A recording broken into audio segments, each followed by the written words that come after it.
राम राम हरे हरे, हरे कृष्ण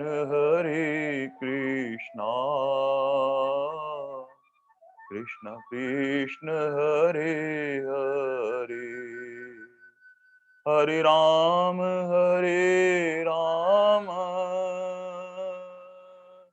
राम राम हरे हरे, हरे कृष्ण कृष्ण कृष्ण हरे हरे, हरे राम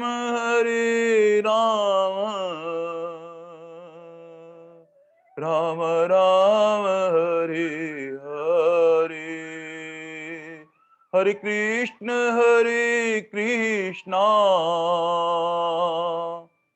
कृष्ण कृष्ण हरे हरे, हरे राम राम राम हरे हरे, हरे कृष्ण कृष्ण कृष्ण हरे हरे। ओम श्री परमात्मे नमः। वसुदेव सुतं देवं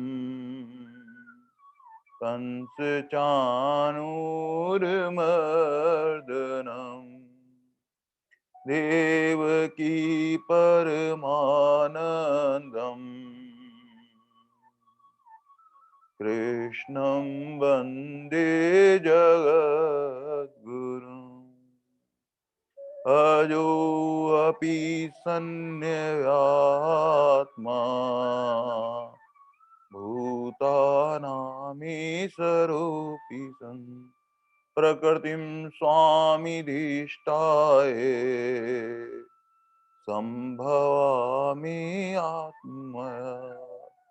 यदा यदा हि धर्मस्य ग्लानिर्भवति भारत, अभ्युत्थानम् अधर्मस्य तदात्मानं सृजाम्यहम्। परित्राणाय साधूनां विनाशाय च दुष्कृताम् धर्म संस्थापनार्थाय संभवामि युगे युगे। जन्म कर्म च देह मेवं यो वेति तत्त्वः तत्तदेहं पुनर्जन्म नेति मामेति सोजनम्। वीतरागभयक्रोधा मन्मया मामुपाश्रिता बहो ज्ञानतपसा पूता मद्भावमागता। वसुदेवसुतं देवम् कंस चाणूरमर्दनम् देवकी परमानन्दम्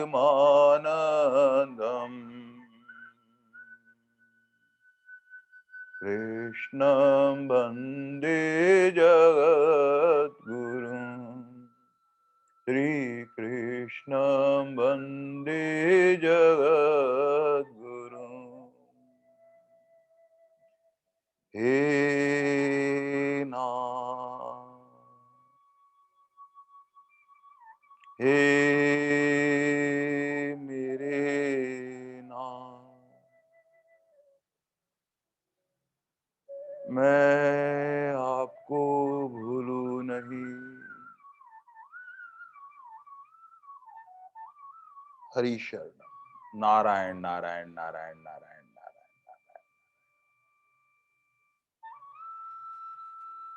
भगवान की हेतु करुणा कृपा से, भगवान के मंगल मुख से जब हम वाणी सुनते हैं तो सहज हमको एक शांति का अनुभव होता है। ये भगवान की दिव्य वाणी का ही प्रभाव है। जैसे जैसे जो साधक अपनी श्रद्धा, विश्वास के साथ में इस वाणी का आस्वादन करता है, उसको सुखानुभूति होती रहती है।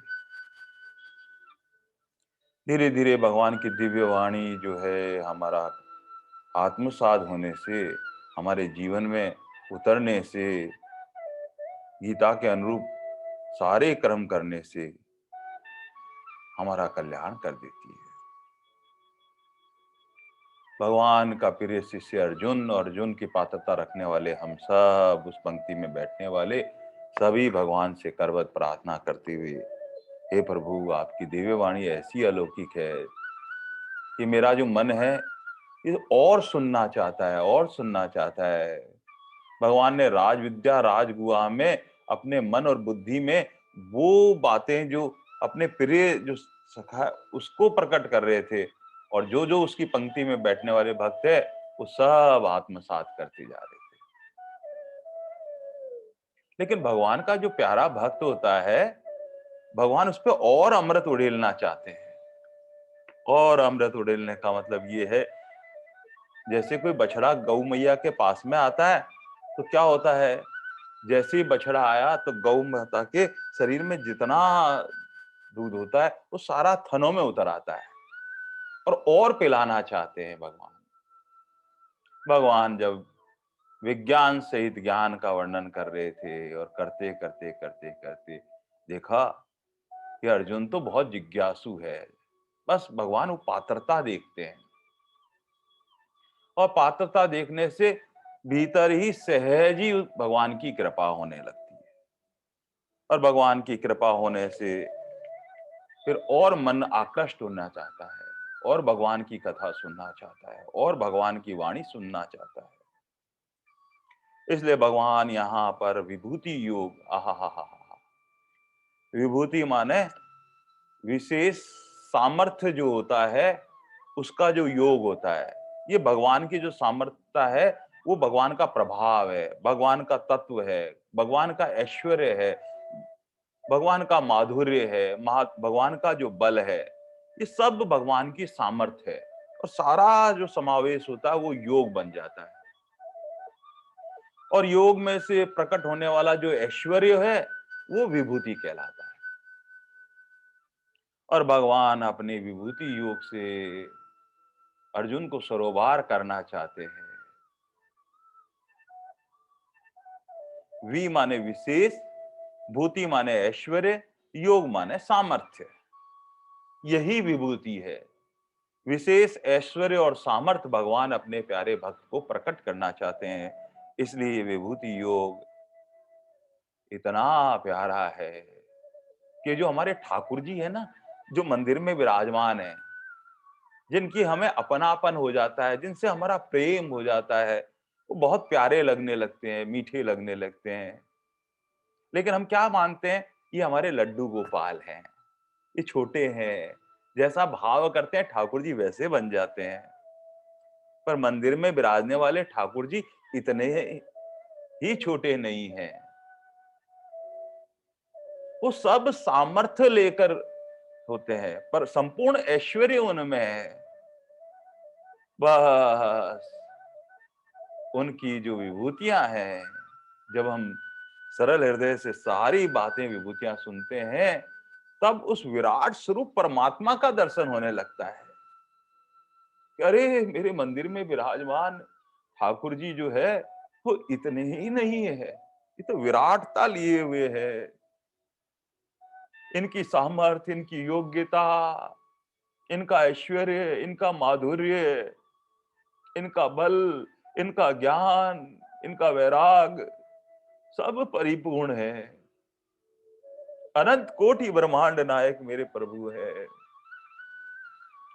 बस ऐसी ही अनुभूति कराने के लिए भगवान विभूति योग को प्रकट कर रहे हैं, और प्रकट करते ही भगवान यहाँ कहते हैं, भूरेवं महाबाहो, आहा,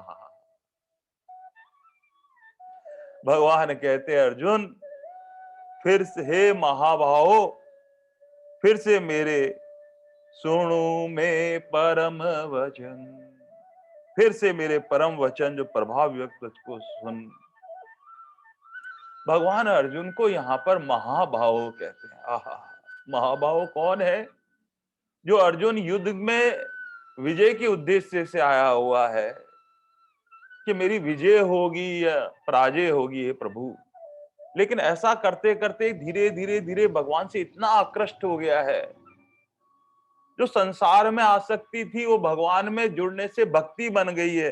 अब भगवान से युद्ध में विजय के बारे में नहीं पूछ रहा है, यहां आकर कहता है प्रभु मेरा कल्याण किस में है, आप कृपा करके मुझे बताओ ना प्रभु, मुझे क्या करना चाहिए। बस हमारा जीवन भी ऐसे ही कर्म भूमि है और यहाँ पर हमारे इस संसार में भीतर काम, क्रोध, लोभ, मोह, मत्सर, राग, द्वेष अनेक सेनाएं हैं और पल पल में हमारे जीवन में युद्ध सा चल रहा है। इस युद्ध में आकर हमारे भीतर एक ये विचार प्रकट हो जाए, हे प्रभु मेरा कल्याण किसमें है? क्या मैं संसार में ही रचा बसा रहकर सब कुछ करता रहूं, या यहाँ पर अपना कर्तव्य कर्तव्य करते हुए आपके चरणों में कैसे प्रेम हो सकता है? बस ऐसा भीतर से कल्याण का भाव प्रकट हो जाए, भगवान उसको महाबाहो कहते हैं। स्वामी जी महाराज कहते हैं युद्ध क्षेत्र में विजय की कामना न रखकर अपना जो कल्याण चाहता है, अपने जीवन में अपनी श्रेष्ठता चाहता है, जो भगवान की दिव्य वाणी के उपदेश को ग्रहण करना चाहता है, जिसका उद्देश्य भगवत प्राप्ति हो गया है, भगवान कहते हैं वो सब महाबाहो है। और कहीं न कहीं भगवान की कृपा से अगर हम भगवान की दिव्य वाणी को सुन पा रहे हैं, तो भगवान ने तो कृपा कर रखी है। और सभी साधक जो है उन्होंने स्वयं पर भी स्वयं की कृपा करी है। बस ये स्वयं पे स्वयं की कृपा करने की वजह से भगवान कहते हैं हे अर्जुन भूरे एवं महाभाव सुनो में परम वचन। आहा, स्वामी जी महाराज कहते हैं ये परम वचन क्या है? भगवान के श्री मुख से प्रकट होने वाले वो मंगलमय वचन जिसको सुनने मात्र से जीव का कल्याण हो जाता है। बस यही परम वचन है। भगवान की एक एक दिव्य वाणी भीतर उतरती चली जाए कि भगवान कितने कृपालु है, कितने दयालु है, कितना हमारा ख्याल रखते हैं। इस संसार में हम कहां कहां भटके रहते हैं, लेकिन भगवान हमको कैसे न कैसे अपने सनिकट बुला लेते हैं और कृपावश कोई न कोई ऐसी दिव्य बात सुना देते हैं, फिर हम भगवान में जुड़ जाते हैं। स्वामी जी महाराज कहते हैं कि जीव मात्र के कल्याण करने की वजह से ये भगवान के जो वचन है ये परम वचन है। और भगवान कहते हैं अर्जुन एक बार फिर सुन। जैसे एक माँ का एक छोटा बालक होता है, माँ क्या करती है, 8-9 महीने का एक बालक है, उसको इतनी समझ नहीं है, लेकिन उसको नहलाती है, धुलाती है, फिर उसका श्रृंगार करती है, सुंदर सुंदर वस्त्र पहनाती है।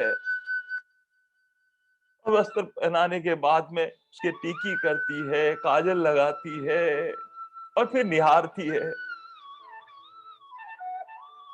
उस बालक को कुछ पता नहीं है कि मेरा क्या श्रृंगार किया जा रहा है, उसको इस बात की अनुभूति नहीं है, लेकिन माँ उसको देख देख कर प्रसन्न होती है। कितना सुंदर लग रहा है, कितना प्यारा लग रहा है। बस ऐसे ही मेरे प्रभु क्या करते हैं, ये जो विभूतियां है ऐश्वर्य से युक्त है, ये अपने प्यारे भक्त के अंदर पात्रता के अनुसार उड़ेलते रहते हैं। और धीरे धीरे एक एक गुण को जो साधक अपने जीवन में आत्मसात करते हैं, अंतर्यामी प्रभु उस माँ की भांति भीतर से देखकर प्रसन्न होते हैं। क्या ये पात्र है, ये श्रेष्ठता को धारण करने वाला है। बस जो जो श्रेष्ठता को धारण करता है, भगवान और कृपा करते, और कृपा करते रहते हैं। एक चित्रकार जब अपना चित्रकारी करता है, रंग भरता है, फिर वो रंग भरने के बाद में दूर खड़ा होकर पुनः निहारता है, अब कैसा लग रहा है। फिर नजदीक आकर फिर एक रंग की ब्रश से रंग को पुनः भरता है, पुनः निहारता रहता है। ऐसे ही मेरे प्रभु क्या करते हैं, सब कुछ करने वाले मेरे प्रभु भीतर से हमारे जीवन में वो दिव्य रंग भर रहे हैं। और दिव्य रंग भरने का मतलब वो सारी ऐश्वर्य विभूतियां हमें प्रकट करके हमको बताना चाहते हैं। इसलिए बार बार राजगुहा राज विद्या योग में इतनी दिव्य बातें भगवान के मन बुद्धि में आई हुई सब अर्जुन पे उड़ेलने के बाद में फिर भी भगवान ने कहा, अरे कुछ बातें रह गई है, तुझे और सुनाऊंगा और सुनाऊंगा। क्योंकि भगवान के प्रति अर्जुन का प्रेम है, और जिसके प्रति प्रेम होता है वो फिर सामने वाले में हित का भाव अपने आप भीतर से उपजता है। मूल बात है कि हमारा भगवान में प्रेम हो जाए, भगवान में अपनापन हो जाए, भगवान मीठे लगने लग जाए, भगवान प्यारे लगने लग जाए, फिर सब काम भगवान हमारा हित करने लग जाते हैं। इसलिए पहले ही श्लोक में श्री भगवान वाच भगवान कहते हैं, भूरे एवं महाभाव सुनो में परम वचन ये ते हम प्रक्षाय। तू मुझ में अति से प्रेम रखता है, इसलिए वक्षामि हित काम, मेरे तेरे हित की काम, तेरे भलाई के लिए, तेरे कल्याण के लिए मैं एक बार फिर से कहूंगा। ऐसे भगवान और कृपा कर रहे हैं।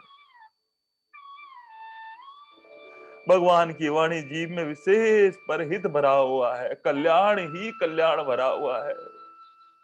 ये तो जीव ही भटका हुआ है जो भगवान के सन्मुख नहीं हो रहा है। कैसे न कैसे हम भगवान के सन्मुख हो जाए, इस संसार को हम पीठ दिखा दे। ठीक है, व्यवहार काल में जो कर्तव्य क्रम भगवान ने हमें दिया है बस वो करते जाएं, लेकिन भीतर ही भीतर मन बुद्धि से परमात्मा से युक्त होते जाएं। मन से भगवान को प्यार और बुद्धि से विचार, और बीच में ठाकुर जी और संसार से विलगता आसक्ति रहे, बस भगवान से ही हो। कामना भावना में बदल जाए और ऐसा भगवान के चरणों में प्रेम हो जाए, ऐसा भाव भीतर प्रकट हो जाए, तब भगवान कहते हैं वक्षामि हित काम्या। भगवान हमारा परम हित करने वाले हैं। बाबा तुलसी कहते हैं उमा राम समहित जग माही, गुरु पित मात बंधु प्रभु नाई। बाकी सब जितने इस शरीर से जो रिश्ते हैं वो कहीं ना कहीं स्वार्थ पे टिके हुए हैं। एक केवल मेरे प्रभु जो है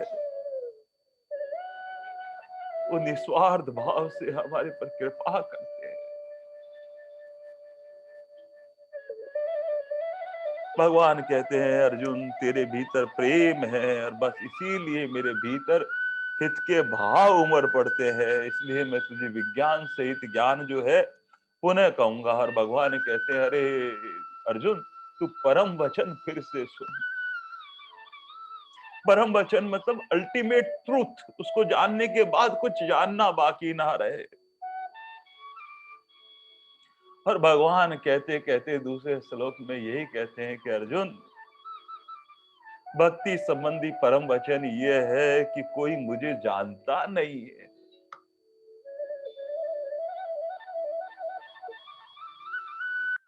मैं सब तरह से देवताओं और महर्षियों का भी आदि हूं, सबके भूत भविष्य और वर्तमान को जानने वाला हूं, पर मुझे कोई नहीं जानता है। भगवान को स्वामी जी महाराज कहते हैं कि कैसे जाना जाए जब तक भगवान प्रभु स्वयं कृपा ना कर दे हम पर। हम अपनी बुद्धि से, अपनी योग्यता से, अपनी पात्रता से, अपनी साधन से जो विशिष्टता लेकर जानना चाहेंगे तो आधा अधूरा ही जानेंगे। और कहीं न कहीं हम भगवान के लिए कुछ न कुछ कहते हैं तो हम भगवान को नहीं जानते। स्वामी जी महाराज कहते हैं कि हम अपना बुद्धि का ही परिचय देते हैं कि मैं प्रभु को इतना ही जानता हूँ। और कैसे जानने में आए? लेकिन भगवान जिसको जनाना चाहते हैं, भगवान जिस पर कृपा करते हैं, स्वामी जी महाराज कहते हैं वही जान सकता है जो भगवान के प्रति पूर्ण श्रद्धा रखता है,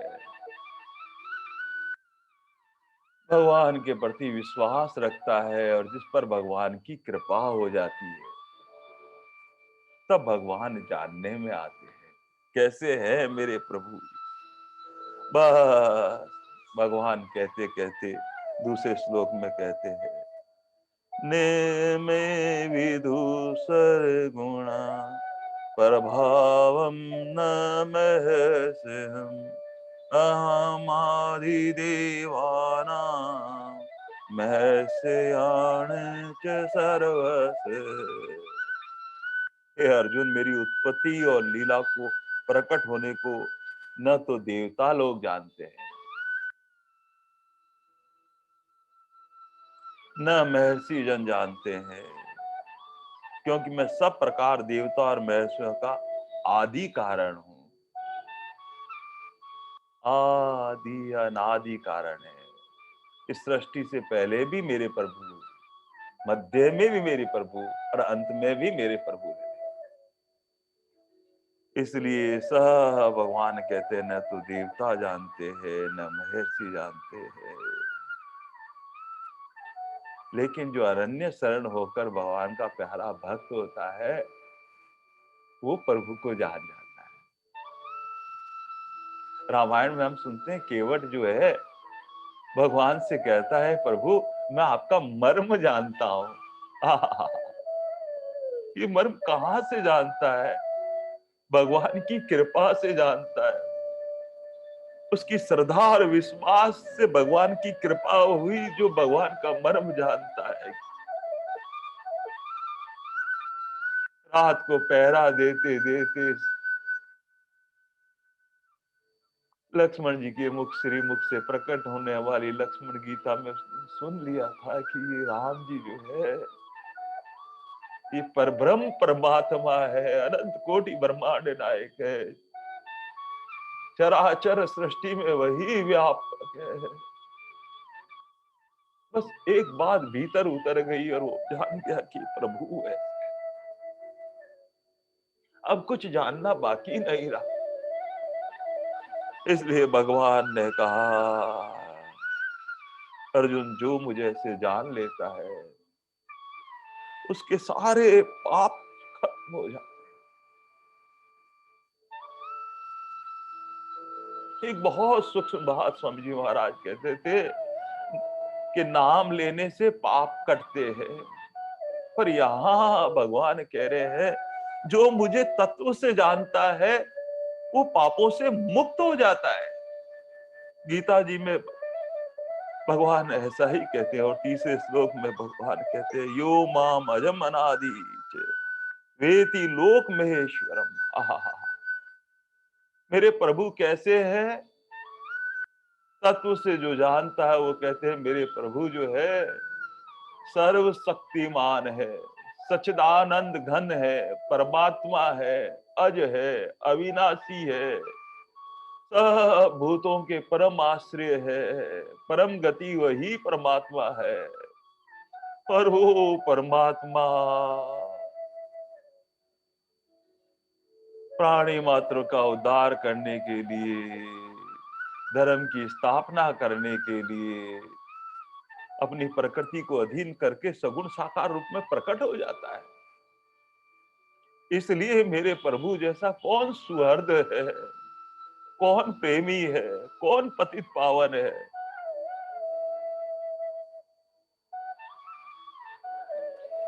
जो तत्वतः से जान जाता है वो नित्य और निरंतर भगवान का भजन करता है और संसार को आसक्ति रहित होकर बरतता है।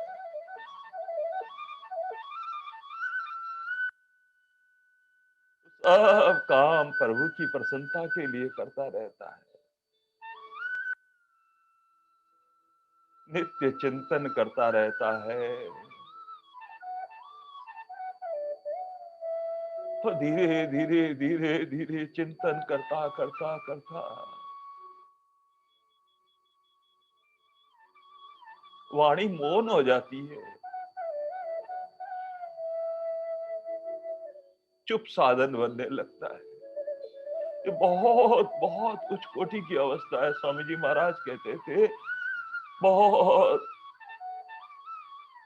अभ्यास के बाद में भगवान और कृपा करते हैं जब ये साधन परिपक्वता बनती है। जब सुबह उठते ही न संसार का चिंतन, न प्रभु का चिंतन, और बैठे बैठे बस एक सहज भीतर से आनंद की अनुभूति। कोई क्रिया ही नहीं हो रही है, एक सहज अवस्था। और प्रेम में प्रभु के भरे हुए प्यारे भक्त उस साधन की जब परिपक्वता होती है तो आनंद स्वरूप परमात्मा ऐसा छलक जाता है। संतों के श्रीमुख से सुना है कि जो वो वाणी से प्रकट होने वाला परमात्मा मौन रूप में आंखों के परनालों से निकल निकल के वो आनंद की अनुभूति देने लगता है। तब साधक सोचता है, अरे मैंने कोई साधन नहीं किया, मैंने प्रभु का कहीं चिंतन नहीं किया, न संसार का चिंतन हुआ, ये आनंद कहां से बरसा? ये मेरे प्रभु भीतर से उस आनंद को प्रसादन करा। ये अंतःकरण की बहुत उच्च कोटि की अवस्था है कि न प्रभु को याद किया जा रहा है तो भी भीतर एक आनंद की अनुभूति का महसूस होता है। भीतर ही भीतर उस प्रभु की कृपा, उसकी दया को अनुभव करना, क्योंकि है ही सब कुछ परमात्मा, करने वाले सब कुछ परमात्मा।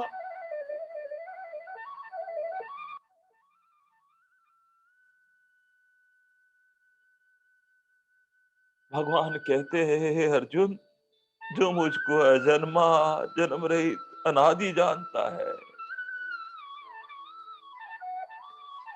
यहाँ भगवान एक कहते हैं लोक महेश्वर, जो ईश्वर होता है, जिस ऐश्वर्य युक्त जो है ईश्वर, जिसकी सत्ता में हम सब रहते हैं। यहाँ भगवान कहते हैं वेति लोक महेश्वर। आहा, वेति लोक मतलब तत्व से जानता है। क्या जानता है तत्व से? कि ये लोक महेश्वर है, जितने भी लोक है उन सारी सृष्टि उन्हीं से चल रही है। अनंत कोटि ब्रह्मांड नायक है मेरे प्रभु। और इससे क्या होगा? भीतर ही भीतर ऐसा जानने से एक ज्ञान अग्नि से सारा पाप ताप नष्ट हो जाता है। सारा पाप अर्थात अंधकार मिट जाता है और ज्ञान की ज्योति जल जाती है भीतर। परमात्मा का दीपक प्रकाश सब कुछ प्रकट रूप में दिखाई देने लगता है।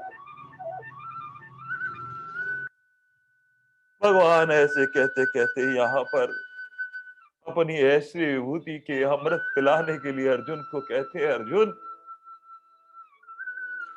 ये तेरे भीतर 20 प्रकार के जो भाव है ना, ये सब भाव मुझसे भावित होते हैं, मुझसे प्रकट होते हैं। आहा, भगवान भीतर से सारा अज्ञान मिटाना चाहते हैं, अज्ञान को जड़ से ही समाप्त करना चाहते हैं। इसलिए भगवान चौथे और पांचवें श्लोक में कहते हैं, अर्जुन सुन,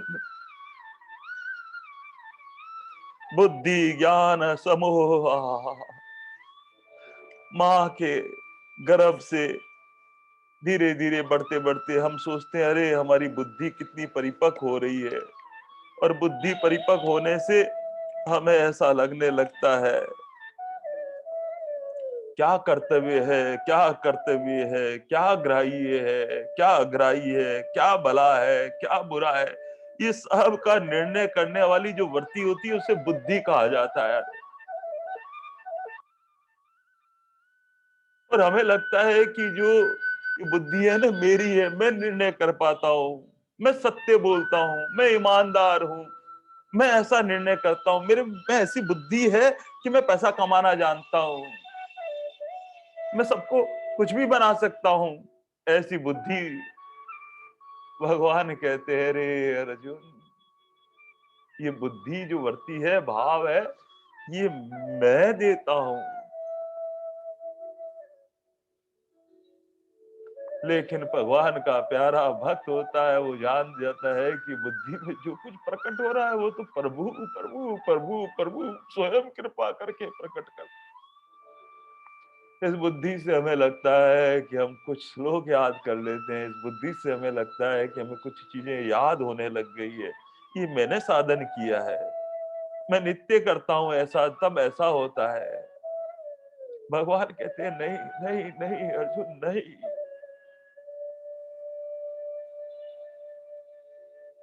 साधन तो सभी करते हैं। एक आईएएस की परीक्षा देने वाला जो छात्र होता है, उसकी बुद्धि से वो जो इंटरव्यू में सिलेक्ट हो जाता है, और एक बच्चा होता है वो रह जाता है, उनकी बुद्धि की समकक्षता होती है। ऐसा नहीं है कि उस वक्त जो रह गया है उसकी बुद्धि कम है और इसकी बुद्धि ज्यादा है, उन दोनों में कोई फर्क नहीं है। लेकिन उस क्षण भगवान की जो कृपा है कि उस वक्त उसने वो सही उत्तर दे दिया और उसका चयन हो गया, और जो एक दूसरा था वो रह गया। लेकिन वो भगवान की कृपा का प्रसाद मानता है, प्रभु प्रभु ये आपकी कृपा का प्रसाद है जो बुद्धि में आपने उस वक्त कृपा करके हमें ऐसा सुअवसर प्राप्त किया। भगवान और कहते हैं ज्ञान जो संसार का लौकिक ज्ञान से लेके परमात्मा तक का ज्ञान जो हमें हो रहा है ना, ये भगवान भीतर से स्वयं कृपा कर रहे हैं, वो अपनी विभूति प्रकट कर रहे हैं कि ये ज्ञान भी अर्जुन मैं देता हूं। कभी ज्ञान का अहंकार मत करना, ज्ञान का अभिमान मत करना। ये सर्प की दो दो दांत है, एक अभिमान और एक अहंकार। इन दोनों दांतों को तोड़कर फेंक देना, फिर सर्प दांत विहीन होने पर बच्चा भी उसके साथ खेल सकता है। बस ऐसे ही सरल बन जाना, अपने इस ज्ञान का अभिमान मत करना, अहंकार मत करना, क्योंकि भीतर से परमात्मा दे रहे हैं। भगवान कहते हैं असमोह। आहा, मनुष्य को जो नित्य और सुखदेव प्रतीत होता है, ये भोगों में जो भोग अच्छे लगते हैं, संसार प्यारा लगता है, चारों तरफ जो है ये सम्मोह है। लेकिन धीरे धीरे ऐसा विवेक जागृत हो जाता है सत्संग से, भगवान की कृपा से, ये जानता है ये अनित्य है, नित्य नहीं है, ये क्षणिक है। ये संसार दुख रूप है, अगर मैं यहीं चिपका रहा तो। संतों की जीवनी कैसी है, वो संतों की जीवनी ऐसी है, वो ये भगवत स्वरूप संसार को देखते हैं, सर्वत्र भगवान की सत्ता को देखते हैं। वो कहते हैं भगवत स्वरूप संसार है। और हम कहते हैं कि संसार में दुख ही दुख है, क्योंकि हमने दुख में कहीं ना कहीं हमने कामना छुपी है, कहीं ना कहीं हमारी आसक्ति छुपी हुई है, कहीं कहीं हमारा स्वार्थ छुपा हुआ है, इसीलिए संसार हमको दुख रूप लगता है। भगवान कहते हैं कि असमोह का भाव हो जाना, ये अनित्य है, क्षणिक है, ऐसा मानकर भगवान का भजन करता है। ये भाव अर्जुन मैं भीतर से तेरे प्रकट करता हूं। भगवान आगे कहते हैं अपनी भूतिया बताते हुए, समा सत्य दम शम आहा, हमारा कोई अनिष्ट करता है, हमारी कोई बुराई करता है, कोई हमारी चुगली करता है, हमारी निंदा करता है, कहीं न कहीं आग लगाने का काम करता है, कोई विष देने का काम करता है, कोई न कोई अप्रत्यक्ष रूप से हमारी क्षति पहुंचाने का कार्य करता है, एक से अनेक अवगुण से हमारे ऊपर प्रहार करता है। लेकिन भीतर से हमारे भीतर वो भी कहीं न कहीं ये माने ये भूला है, भटका है, हे परमात्मा इसको सद्बुद्धि दे। ये जानता नहीं है, ऐसा कर कर भीतर से जो क्षमा कर देता है। भगवान कहते हैं क्षमा इतना उच्च कोटि का भाव है अर्जुन, मैं भीतर से देता हूं अपने प्यारे भक्त को। इसलिए संतों और महात्माओं में देखो कितनी क्षमाशीलता भरी हुई है। ये गुण आया कहां से संतों और महात्माओं में? ये मेरे प्रभु की विभूतियों से प्रकट होने वाला वो दिव्य में अमृत उन्होंने ग्रहण किया है, उनको धारण किया है। और जब धारण करते तो प्रभु चित्रकार की भांति उसको देखते रहते हैं। आहा, ये पक्का हो गया। कितना सुंदर निहारते रहते हैं, जैसे माँ अपने बालक को निहारती है, प्रभु हमको निहारते हैं जब हमारे भीतर ये दिव्य गुण आत्मसात होने लगते हैं। अपना बदला लेने वाले का पूरा सामर्थ्य होने के बाद में भी अपराध को जो भीतर से क्षमा कर दे। वरना हम क्या करते हैं, हमारे में बल नहीं होता जब कहते हैं चलो इसने अन्याय किया है, इसको तो राम जी देखेंगे। ऐसा भाव भी नहीं होना। राम जी देखने का मतलब ये है कि प्रभु हे राम जी आप कृपा करके इनको देखो, इनकी कुबुद्धि में सद्बुद्धि आ जाए बस। ये भाव, ये क्षमा का भाव है। एक महात्मा थे, नदी से इस किनारे से उस किनारे जा रहे थे, कुछ बालक उसमें बैठे थे। और वो जो महात्मा संत थे वो ज्यादा उम्र के नहीं थे, पर वो जो बालक और दूसरे बैठे थे नाव में, वो उनसे मजाक करने लग गए। महाराज जी आप कब संत बने?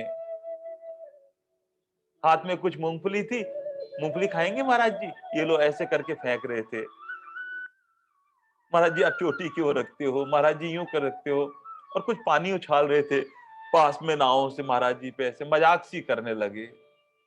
लेकिन मेरे प्रभु संत पर कोई इस तरह से करते, मेरे प्रभु बेचैन हो जाते हैं। और धीरे धीरे एक आकाशवाणी से होने लगी, घनघोर आवाज होने लगी और आकाशवाणी हुई, हे संत आप कहो तो मैं अभी नाव को पलट देता हूं और आपको बचा लूंगा, इन सबको डुबो दूंगा। तुरंत वो संत महात्मा, प्रभु अगर आपको कुछ पलटना है तो इनकी बुद्धि को पलट दो प्रभु, ये भूले भटके हैं। भीतर ही भीतर प्रार्थना करते हैं। ऐसे परम दयालु परम कृपालु हमारे संत होते हैं, वो क्षमाशील होते हैं। भगवान कहते हैं विभूतियों से प्रकट होने वाला वो अमृत। आज रविवार का दिन है, थोड़ी हरे हरे राम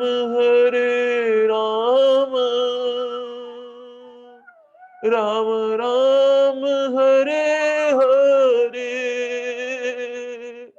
हरे कृष्ण कृष्ण कृष्ण हरे हरे, हरे राम राम राम हरे हरे, हरे कृष्ण कृष्ण कृष्ण हरे हरे, हरे राम राम राम हरे हरे, हरे कृष्ण कृष्ण कृष्ण हरे हरे। भगवान इस 10वें अध्याय विभूति योग में चौथे और 5वें श्लोक में एक एक भगवान के हृदय में से प्रकट होने भावों को प्रकट कर रहे हैं। भगवान कहते हैं बुद्धि ज्ञान सन्मोह क्षमा सत्य दम शम। भगवान कहते हैं अर्जुन, ये जो सत्य है, सत्य का मतलब ये होता है जो इंद्रियों और अंतःकरण में जिस बात को जैसा देखा है, जैसा संभव किया है, जैसा अनुभव किया है, बस वैसा का वैसा प्रकट कर देना।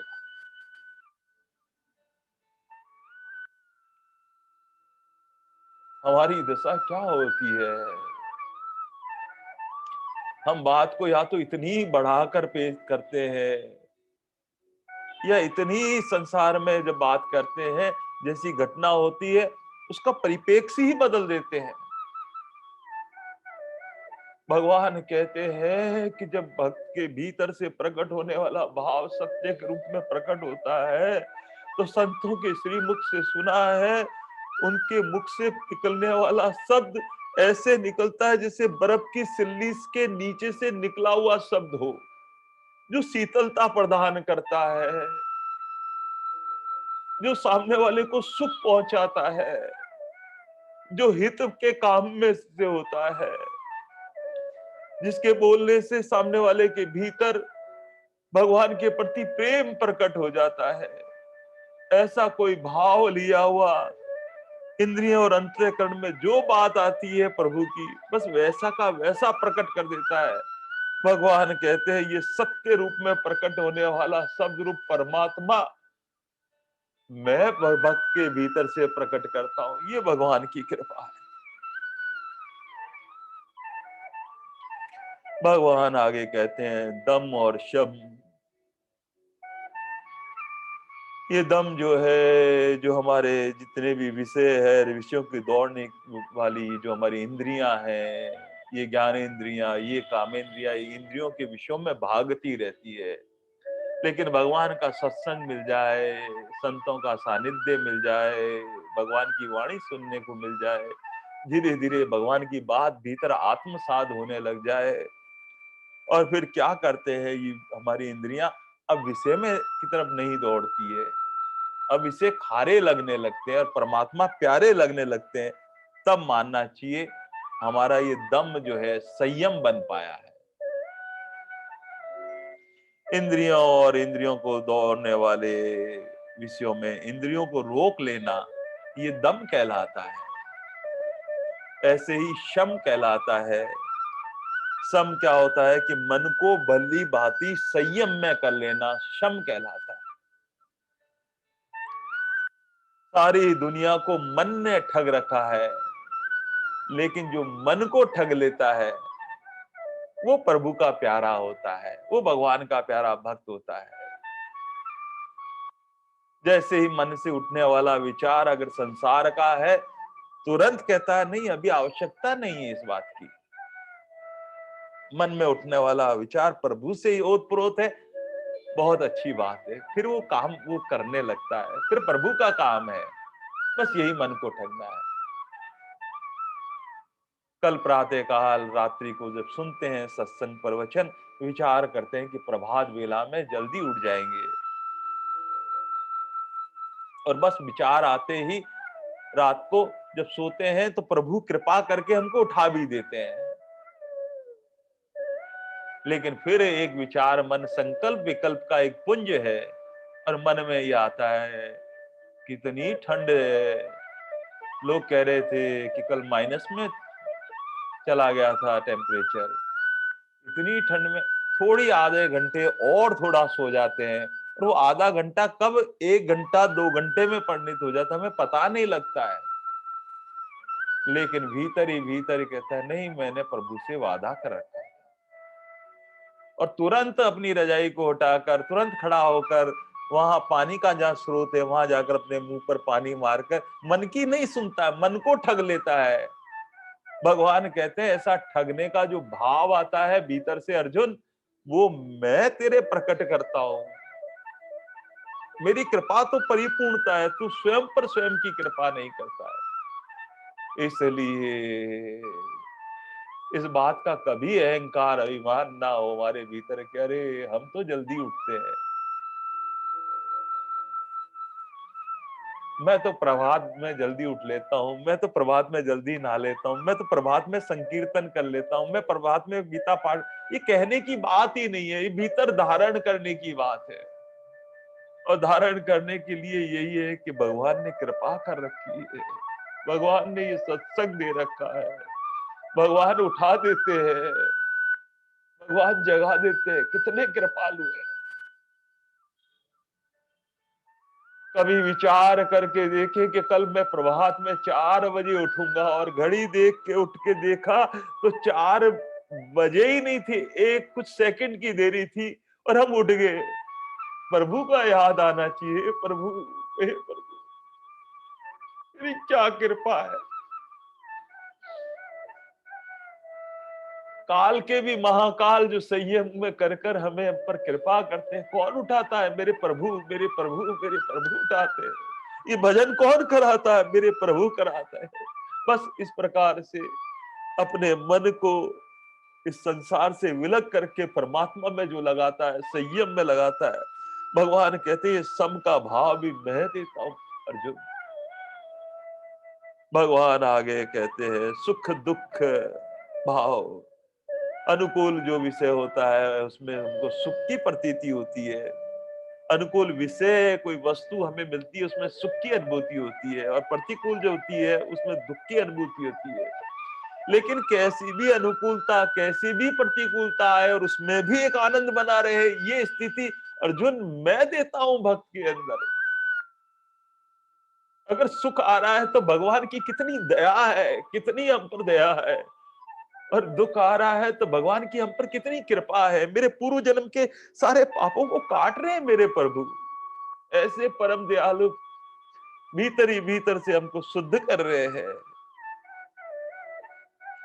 इसलिए दुख में भगवान कहते हैं कि दुख तो 3 ही प्रकार के हैं, आदि भौतिक, आदि देविक और आध्यात्मिक। इन सबों दुखों को जो ये दुख है, लेकिन भगवान का प्यारा भक्त इन तीनों दुखों से ऊपर उठ जाता है। आदि भौतिक के अंदर जितने भी कीट है, पशु है, पक्षी है, आदि प्राणियों से निमित्त से होने वाले, प्राप्त होने वाले कष्टों को आदि भौतिक कहते हैं। हम जा रहे हैं, कहीं कुत्ते ने काट खाया है, कोई गाय ने हमें सींग मार दिया है, यह आदि भौतिक दुख कहलाता है। इसी प्रकार से आदिक देविक में आंधी आ गई, तूफान आ गया, झोपड़ी चली गई, बाढ़ आ गया है, और ये वायरस फैल गया, ये सब सारे जो है आदि देविक कष्ट कहलाते हैं। भगवान आगे कहते हैं कि शरीर, इंद्रियां और अंतःकरण में किसी प्रकार के रोग से होने वाले कष्ट को आध्यात्मिक दुख कहते हैं। और भगवान का प्यारा भक्त होता है तो तीनों दुखों से ऊपर उठ जाता है। ये जो सामर्थ्य है अर्जुन, ये भीतर का भाव, इनको सहन करने का भाव, ये अर्जुन मैं भीतर से प्रकट करता हूं। तो इसलिए संत महात्माओं को देखो, बड़े बड़े रोग होने के बाद में भी भीतर आनंद, कैसी भी स्थिति आ रही है उसमें आनंद, बस इस मौज में रहते हैं। वो आनंद की अनुभूति करने वाले, भाव देने वाले प्रभु हैं। बस भगवान अपनी विभूतियां प्रकट कर रहे हैं भक्त के लिए। इसलिए भगवान इस अज्ञान को जड़ से मिटना चाहते हैं कि कहीं अपने में ये अभिमान मत कर लेना, अपने में अहंकार मत कर लेना, ये सब मुझ में हो रहा है। भगवान ऐसे कहते हैं भव और अभाव और भय भी, ये जो भव है, जो संसार जितना भी भव है, ये सचराचर जगत जहां उत्पन्न होता है वो भव कहलाता है। और भगवान ये कहते हैं कि मनुष्य में ये जो सारी सृष्टि लीन हो जाती है, ये अभाव कहलाता है।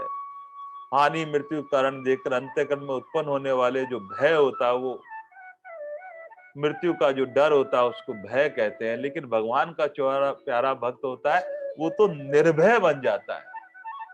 बस यही तो गीता जी की सार्थकता है। वरना क्या होता है, कोई छोटे छोटे मैसेज आ जाते हैं, उस पर लिखा रहता है इनको 10 लोगों को भेजो, नहीं तो आपका ये अनिष्ट हो जाएगा, ये अनिष्ट हो जाएगा। ये भय का वातावरण पैदा करके धर्म को आगे बढ़ाना, ये कोई अच्छी बात नहीं है।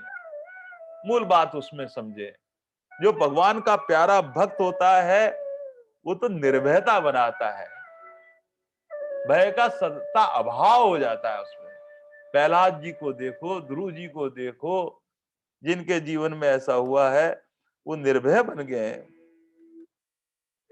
क्योंकि भगवान का प्यारा भक्त तो भय उसमें लवलेश नहीं होता है, क्योंकि परमात्मा के सनिकट होता है।